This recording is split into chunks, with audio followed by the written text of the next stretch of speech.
Well, hello and welcome. My name is Mark Epner. I'm a Chicago-based pilot with over half of my 2,000 plus hours in a Cirrus SR-22. Currently, I fly this 2011 normally aspirated G3, but also fly other aircraft when the opportunity presents itself. I love flying every bit as much as you do and look for ways to share that common bond through multiple paths, including this channel, as well as Simple Flight Radio, which you can find at simpleflight.net. My goal for the channel is to share my passion for aviation with others that share that same sentiment and do so with an eye towards proficiency, safety, and fun. Well, welcome back. If you didn't see my last video, I suggest you do so now. I'm going to put a link in the description. That episode was all about my first engine out experience after 2,300 plus hours of flying. It started with my Mayday call. Last calling Mayday, say again. Cirrus 973 Sierra Delta just had an engine blowout, and I don't know how far north of Mansfield, but I'm landing on a field here. Okay, 73 Sierra Delta, I'll hand it on to ATC Jimmy. Now that Mayday call lasted a minute 36, but it also included the part that makes me smile the most about the day, and that's when all the airline pilots listening in passed along their happy thoughts. You're safe. Nice job. Good job. Nicely done. Good job. Attaboy. The other thing that puts a smile on my face is the involvement from all of you. I appreciate all the great feedback, the questions, the advice, the opinions, everything else you can imagine. In the end, I hope we all benefit from the experience and discussion in making us better pilots. A lot of the feedback involved questions about what came next after the plane was safely on the ground. Specifically, what happened to me? What happened to the airplane? And what was the cause of this catastrophic engine failure? Addressing the last thing first, I'll tell you the root cause of the engine is still to be determined. It's a slow process that starts with the FAA and NTSB deciding if they even want to do anything with this. They're understaffed and overworked, and so that's not a definite. And if they don't, then what steps am I going to take as the owner, the pilot, and the operator? There are a lot of factors and decisions to be made, so please be patient until I can share with you the complete process and the complete conclusion. So for today's episode, the focus is on how that rest of that day went after touchdown, and also delve into how and when the airplane was transported to a repair facility. Going into this, I'm thinking, boy, this is going to be tough to make a video when, other than a little 4-minute clip after I was on the ground, I don't have a lot of video. So I'm going to piece some things together and hopefully give you a sense of how that went and what it looked like. So the engine out occurred around 11:10 a.m. Eastern Time. It was less than 2 minutes later that I was touching down, and the plane stopped after a 429-foot rollout. At that point, I pulled the mixtured idle cutoff, moved the tank selector to off, and confirmed there was no smell of any fuel or any indication of a fire. I had a radio call from the people I was talking to on guard, and I'm not sure what ATC facility it was. I have a sense it might have been attached to Indianapolis, and I'll tell you why in just a second. But regardless, I told them I really wanted to conserve the airplane's battery power in case I had to make more radio calls. So I gave them my cell number and waited for their call. Before they were able to call, I did contact my partner in the plane and asked him to get in touch with insurance and let everyone know what had happened and start the process. I did get a call from the Indianapolis area, at least as judging by the area code, and it was an ATC facility. And we had a conversation, giving them the information I hadn't, like number of souls on board, any damage, any injuries, those kind of things. And then they wanted my lat-long position, and I was still operating with that part of the brain that only knows how to execute, not the part that knows how to reason and think through things. So they said, call 911. They'll pick it up from your cell phone. It was at that point that I kind of slapped the side of my head and said, wait a minute, I've got an iPad with ForeFlight in it that will give me the lat long. And so even after pulling that up, I looked at the little blue dot on the map page and my finger wasn't exactly hitting it. And for some reason, I thought I had to have it exact. So again, the duh moment as I pinch zoomed finally the map so I could get the exact lat long position.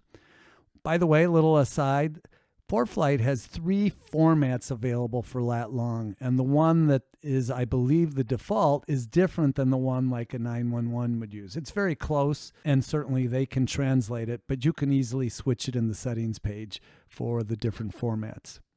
So they said they would contact people. Again, I had additional calls coming in. I knew that help was on its way. And it was probably close to an hour later. I had probably about 10 calls by then, some outbound, some inbound. About 60 minutes later, I got a call essentially from someone probably with the Highway Patrol that said, hey, the Highway Patrol is nearby. They see you, but they're trying to get an ATV from a local resident so they can drive out and get me. Eventually, a couple of gators drove out to the field, which included the farmer, his son, a couple guys from the local fire department, and the Highway Patrol. Also, there was a local pilot named Mike. Great guy, befriended me, really got me through the afternoon. He's a 10,000-hour pilot. His son let him know that this had happened because I guess his son was involved with ATC somewhere in Ohio. And I feel like I have a friend for life with him. While we were there, sitting in that field, which was a little chilly, thankfully I brought a coat, the Highway Patrol documented the scene. They took multiple calls from the FAA. FAA kept calling me, the FSDO, and said, hey, can we talk to the Highway Patrol? So I'd hand my phone over, and then they'd ask me questions. They asked for my pilot's license, and I gave it to them, and I also thought, you know what, you're going to need my medical as well. And in retrospect, I all of a sudden remembered, hey, we're not supposed to give these up. We're supposed to show it, but not give it up. But in this case, no harm, no foul. They gave it right back. I gave them a statement. And they were extremely professional, and I just got a feeling they were just trying to be helpful. The farmer and his son were also super friendly, as were the fire department guys and all. Eventually, the Cleveland FSDO sent a couple inspectors to the scene at different times. The first one was from the maintenance side, who examined the airplane, talked to me about the airplane. I let them know what the temperatures were. I was giving them data that I noticed in flight.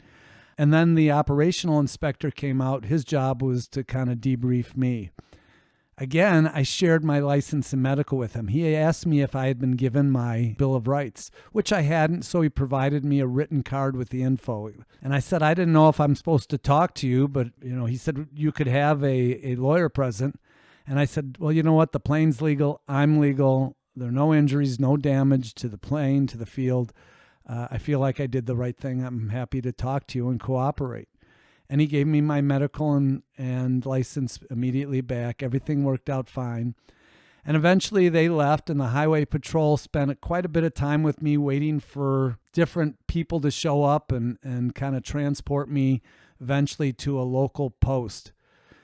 I had received so many calls by then from so many facilities and made calls to arrange for a rental car to drive home, which in and of itself is an interesting story. But I finally got a hold of Mike, who said, you know what, I'll drive you to Cleveland Hopkins an hour away and you can pick up your rental car. So Mike came out to pick me up at the post and drive me the hour to the Cleveland airport, where I rented a car and drove the 6 hours home.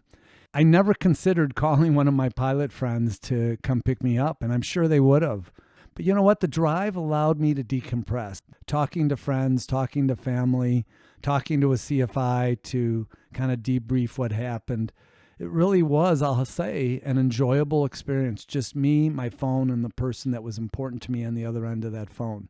So as I look back at that day, between the field, the driveway of the landowners, to the post, and then the drive to the airport, it was a good 5-6 hours.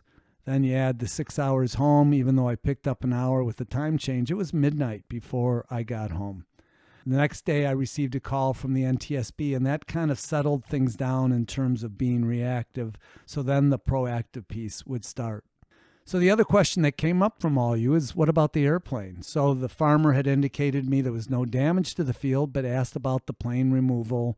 The goal was to get the plane out of there before any weather came through so it wouldn't sink into the field. It actually took us over a week to get the plane transported. It was more like 10 days.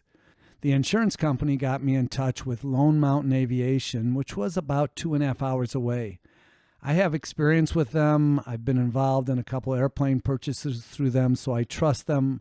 And it was an easy decision for me to say to the insurance adjuster, yeah, let's have them do it, even though it meant there was going to be a 2.5-hour drive, at least one round trip, if not two, to pick up the airplane and take it down to Springfield, Ohio. And when I talk about the number of trips, they have to take the airplane, and you cannot put an airplane with a 38-foot wingspan on the highway. So they had to separate it from the fuselage and take it in 2 trips. First, they had to remove the airplane from the field, which was a few days before the plane was picked up. So they just hooked up a gator to it, took off the wheel fairings, then towed it to, I'll call it a staging area, up away from the farm field to more of the lawn of the house up there. So then the folks from Lone Mountain came out. They used special equipment and a special jig or form that they put on a flatbed to take the fuselage first and place it on that flatbed for transportation. Again, they lifted it off of the wings. Plus, the horizontal stab on the Cirrus is quite wide, so the form actually puts the airplane in what looks to be a 45-degree bank, so you don't have that side-to-side space being taken up as a wide load. So they moved that down there. Then the truck came back, another 2.5 hours back, put a different form, or as I call it, a jig on there to support the wings and the main landing gear next, and then took it down there. I understand they worked until 3 a.m. getting the plane transported to Springfield. I've been told that not every shop knows how to take an airplane apart like the Cirrus. So my advice to all of you, should you ever be in the position, make sure it's a shop that knows what they're doing. I checked with some people. Lone Mountain absolutely knows what they're doing. And, I have complete confidence that the plane will be put together in a fashion that is safe. So the calls with Lone Mountain, the FAA, the NTSB, the insurance adjuster, and respected friends that work in aviation continue.